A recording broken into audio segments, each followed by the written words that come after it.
Mongol adalah bangsa yang berasal dari Asia Tengah yang pada puncak kejayaannya di abad ke-13 berhasil menguasai salah satu kerajaan terbesar dalam sejarah dunia, yaitu Kekaisaran Mongol yang didirikan oleh Genghis Khan. Berikut adalah rangkaian peristiwa penting dalam sejarah Mongol.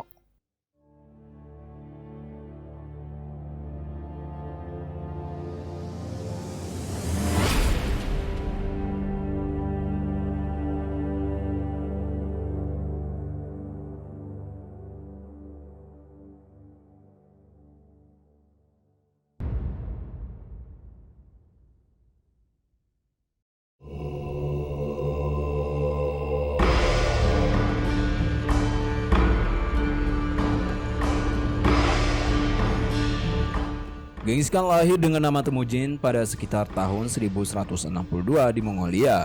Adalah pemimpin yang paling terkenal dalam sejarah Mongol. Pada masa mudanya, Mongolia adalah wilayah yang terdiri dari suku-suku nomaden yang sering terlibat dalam pertempuran dan persaingan. Temujin lahir di tengah-tengah lingkungan yang keras dan penuh tantangan. Pada usia yang relatif muda, Temujin harus menghadapi tragedi besar ketika ayahnya dibunuh oleh suku-suku saingan. Hal ini membuatnya kehilangan posisi dan keamanan di dalam suku. Dia dan keluarganya terpaksa hidup dalam kemiskinan dan kesulitan. Mereka seringkali diusir atau ditolak oleh suku-suku lain. Namun Temujin memiliki tekad yang kuat untuk membalas dendam atas kematian ayahnya dan untuk menyatukan suku-suku Mongol di bawah kepemimpinannya sendiri. Dia memulai serangkaian langkah strategis yang cerdas untuk memperkuat posisinya, seperti membentuk aliansi dengan suku-suku lain, nikahi putri-putri pemimpin suku untuk memperkuat ikatan politik, dan menunjukkan keberanian dan keahlian dalam pertempuran. Puncak dari upayanya untuk menyatukan suku-suku Mongol terjadi pada tahun 1206, ketika dia diproklamasikan sebagai Genghis Khan, yang berarti Raja Agung atau pemimpin besar. Dengan gelar ini, dia secara resmi diakui sebagai pemimpin tunggal dan tertinggi di antara semua suku Mongol.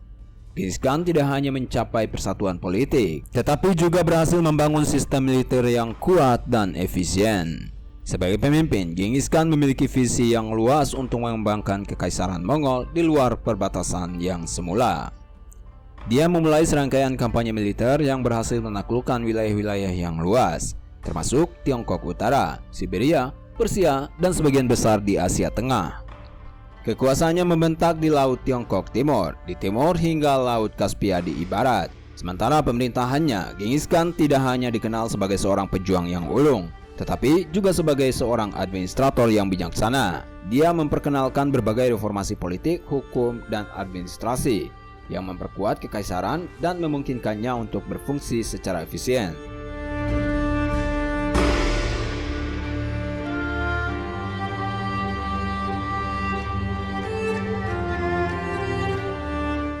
Setelah Genghis Khan berhasil menyatukan suku-suku Mongol di bawah kekuasaannya, kekaisaran yang baru terbentuk itu terus mengalami pertumbuhan pesat di bawah pemerintahan para Khan yang mengikuti.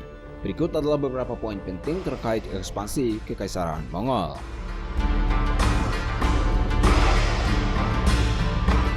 Setelah menyatukan suku-suku Mongol, Genghis Khan memperluas kekaisarannya ke arah barat dan selatan, menaklukkan wilayah-wilayah seperti Kazakhstan, Uzbekistan, Tajikistan, dan Afghanistan. Pada saat yang sama, pasukan Mongol juga melancarkan serangan ke Tiongkok Utara dan berhasil menaklukkan dinasti Jin pada tahun 1215. Selanjutnya, pasukan Mongol menaklukkan dinasti Xia Barat dan memperluas kekaisaran mereka ke sebagian besar wilayah Tiongkok. Ekspansi ke Rusia dan Eropa Timur. Selain itu, pasukan Mongol juga melancarkan kampanye militer ke arah barat, menaklukkan wilayah-wilayah seperti Rusia dan Eropa Timur. Mereka menghancurkan kota-kota Rusia seperti Kiev dan Vladimir sebelum akhirnya menguasai Rusia Utara dan mendirikan Kehariapatihan Mongolia Emas.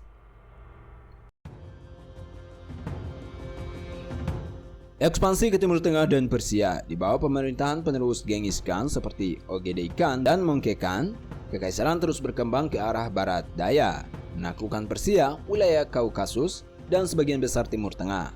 Salah satu kemenangan terbesar adalah penaklukan Baghdad pada tahun 1258 yang mengakhiri dinasti Abbasiyah. Penaklukan sebagian besar Asia Tengah. Kekaisaran Mongol juga berhasil menaklukkan sebagian besar Asia Tengah, termasuk wilayah-wilayah yang sebelumnya dikuasai oleh Kekaisaran Khwarezmia. Hal ini memungkinkan mereka untuk mengendalikan jalur perdagangan penting seperti jalur sutra. Pada abad ke-13, pasukan Mongol melakukan serangan ke Eropa Tengah, menaklukkan kerajaan-kerajaan seperti Polandia, Hongaria, dan Bulgaria. Namun, ekspansi mereka terhenti di Eropa ketika mereka mengalami kekalahan di pertempuran Legnica dan pertempuran Mohi, yang membuat mereka harus mundur. Ekspansi Kekaisaran Mongol adalah salah satu yang terbesar dalam sejarah dunia, membentang dari Asia Timur hingga Eropa Timur dan berperan penting dalam membentuk politik, budaya, dan ekonomi di wilayah-wilayah yang mereka kuasai. Setelah kematian Genghis Khan pada tahun 1227, Kekaisaran Mongol menghadapi tantangan besar dalam menentukan siapa yang akan menjadi penerusnya dan bagaimana kekaisaran akan dibagi. Genghis Khan meninggalkan sebuah kekaisaran yang luas, dan para pemimpin suku Mongol yang menginginkan bagian dari kekuasaan tersebut memicu persaingan yang rumit. Pembagian kekaisaran terjadi dalam sebuah kurultai, sebuah pertemuan besar yang dihadiri oleh para pemimpin suku dan elit politik Mongol. Pada kurultai ini, putra-putra Genghis Khan berusaha untuk memperebutkan kendali atas kekaisaran. Putra-putra Genghis Khan yaitu Tolui, Ogedei, dan Jochi berperan penting dalam pembagian kekaisaran. Putra keempat Genghis Khan, Tolui, diberi tanggung jawab atas wilayah-wilayah penting di Mongolia dan Tiongkok Utara. Meskipun Tolui meninggal tidak lama setelah kematian Genghis Khan, keturunannya terus berperan dalam politik Mongolia. Ogedei, putra ketiga Genghis Khan, terpilih sebagai Khan yang kedua. Setelah kematian ayahnya, dia diberi kekuasaan atas wilayah-wilayah penting di Asia Tengah dan Tiongkok, dan kemudian menjadi penerus yang sangat sukses. Di bawah kepemimpinannya, ekspansi kekaisaran terus berlanjut, dan dia memperluas pengaruh Mongol ke wilayah-wilayah baru. Jochi adalah putra sulung Genghis Khan, tetapi statusnya sebagai pewaris kekaisaran dipertanyakan karena ada keraguan tentang keabsahan kelahirannya. Meskipun Jochi meninggal sebelum kematian Genghis Khan, keturunannya memainkan peran penting dalam politik Mongol di kemudian hari. Meskipun terjadi pembagian wilayah, Ogedei Khan secara resmi menjadi penerus Genghis Khan dan meneruskan ekspansi kekaisaran. Namun, pembagian kekaisaran tersebut juga menimbulkan ketegangan antara keturunan Genghis Khan dan suku-suku Mongol lainnya, yang pada akhirnya memicu konflik dan persaingan di antara mereka. Setelah kematian Ogedei Khan, cucu Genghis Khan, Kublai Khan, muncul sebagai salah satu pemimpin utama dalam persaingan suksesi. Meskipun Kublai bukan pewaris langsung yang diharapkan, dia berhasil memenangkan pertempuran politik dan militer untuk menjadikan selanjutnya pada tahun 1260. Salah satu pencapaian paling penting Kublai Khan adalah pendirian dinasti Yuan di Tiongkok pada tahun 1271. Sebelumnya, Kekaisaran Mongol telah menaklukkan bagian utara Tiongkok selama periode dinasti Song. Namun, Kublai Khan memperluas kekuasaan Mongol di Tiongkok dengan menaklukkan bagian selatan yang tersisa dari dinasti Song pada tahun 1279. Dengan demikian, dinasti Yuan menjadi dinasti pertama yang memerintah atas seluruh Tiongkok. Pemerintahan Yuan di Tiongkok diwarnai oleh kebijakan yang unik. Meskipun dinasti tersebut dijalankan oleh dinasti asing, Kublai Khan dan penerusnya mempertahankan sebagian besar tradisi administrasi dan budaya Tiongkok. Mereka menerapkan sistem administrasi yang efisien, mengadopsi bahasa dan kebiasaan Tiongkok. Setelah menghormati sistem kepercayaan tradisional, namun pemerintahan Yuan juga melibatkan perlakuan yang keras terhadap bangsa Tiongkok pribumi, dan terjadi ketegangan antara penduduk Tiongkok dan orang-orang Mongol. Dinasti Yuan memainkan peran penting dalam sejarah Tiongkok karena merupakan periode pertama di mana Tiongkok diperintah oleh penguasa asing. Ini juga menjadi titik balik dalam hubungan antara Tiongkok dan dunia luar karena membuka Tiongkok kepada pengaruh budaya, ekonomi, dan politik dari luar Asia, terutama dari dunia Muslim dan Eropa. Selain itu, dinasti Yuan juga memfasilitasi pertukaran perdagangan yang luas antara Tiongkok dan Eropa melalui jalur sutra dan Laut Tiongkok Selatan. Dinasti Yuan berakhir pada tahun 1368 ketika pemberontakan petani Tiongkok yang dipimpin oleh dinasti Ming berhasil mengusir Mongol dari Tiongkok. Ini mengembalikan Tiongkok kepada pemerintahan bangsahan dan menandai akhir dari dominasi Mongol di Tiongkok. Meskipun demikian, warisan dinasti Yuan tetap penting dalam sejarah Tiongkok karena Dampaknya yang luas terhadap perkembangan politik, ekonomi, dan budaya di Tiongkok dan wilayah sekitarnya. Selama masa kekuasaan Mongol yang meluas dari abad ke-13 hingga ke-14, terjadi pertukaran budaya dan ilmu pengetahuan yang signifikan antara Asia, Eropa, dan Timur Tengah. Hal ini terjadi terutama karena ekspansi yang luas dari Kekaisaran Mongol yang menciptakan hubungan perdagangan dan diplomatik yang intensif antara berbagai wilayah. Berikut adalah beberapa aspek yang menonjol dari penyebaran ilmu pengetahuan dan budaya selama masa Kekaisaran Mongol. Kekaisaran Mongol membuka jalur perdagangan yang luas antara Asia Timur dan Barat, yang dikenal sebagai Jalur Sutra. Hal ini memungkinkan pertukaran barang dagangan, ide, dan budaya di seluruh wilayah yang dikuasai oleh Mongol. Selain itu, Kekaisaran Mongol juga menjalin hubungan diplomatik dengan kekaisaran kerajaan dan negara di Eropa, Timur Tengah, dan Asia Timur. Kota-kota seperti Bukhara, Samarkand, dan Baghdad menjadi pusat penting bagi pertukaran ilmu pengetahuan, budaya, dan agama selama masa kekuasaan Mongol. Para cendekiawan, filsuf, dan ulama dari berbagai budaya berkumpul di kota-kota ini, menciptakan lingkungan yang subur untuk pertukaran ide dan penemuan baru. Di bawah perlindungan Mongol, banyak karya ilmiah dari berbagai tradisi budaya diterjemahkan ke dalam bahasa-bahasa lainnya.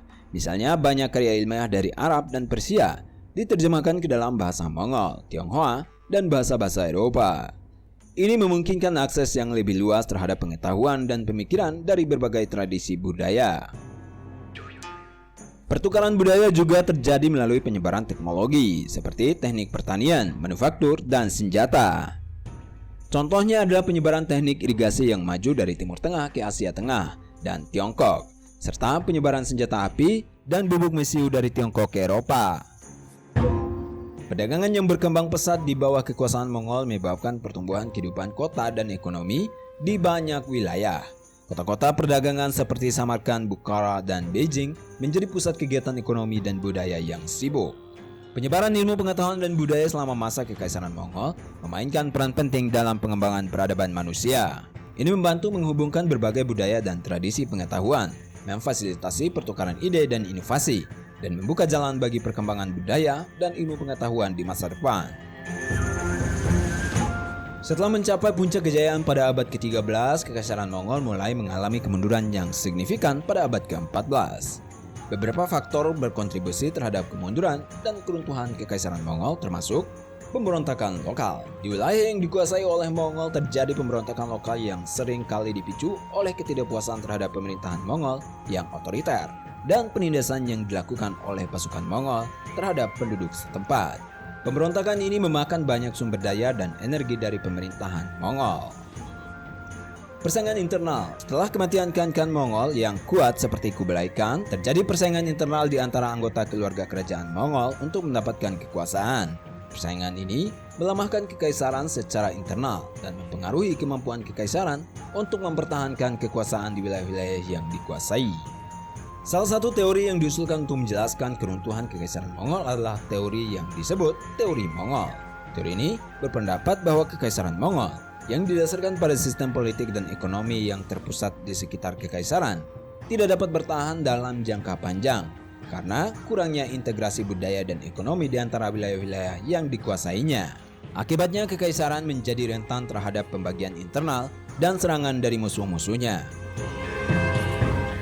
Selain itu, Kekaisaran Mongol juga menghadapi tekanan dari bangsa-bangsa tetangga yang semakin kuat dan agresif, seperti bangsa Min di Tiongkok, Kekaisaran Timur yang besar, dan berbagai kerajaan di Eropa Timur.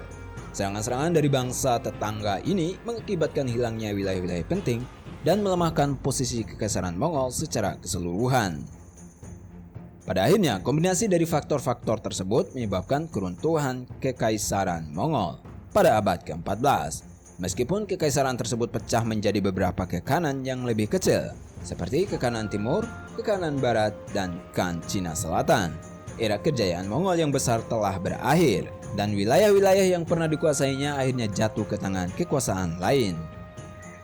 Dengan demikian, perjalanan kekaisaran Mongol dari kebangkitan yang spektakuler hingga kemunduran dan keruntuhan pada abad ke-14 menggambarkan kompleksitas dan dinamika dalam sejarah dunia. Meskipun kekaisaran Mongol meninggalkan warisan yang luas dalam pertukaran budaya, penyebaran ilmu pengetahuan, dan pembentukan hubungan antar bangsa, berbagai faktor internal dan eksternal mengakibatkan kekaisaran tersebut mengalami kemerosotan yang akhirnya membawa pada keruntuhan.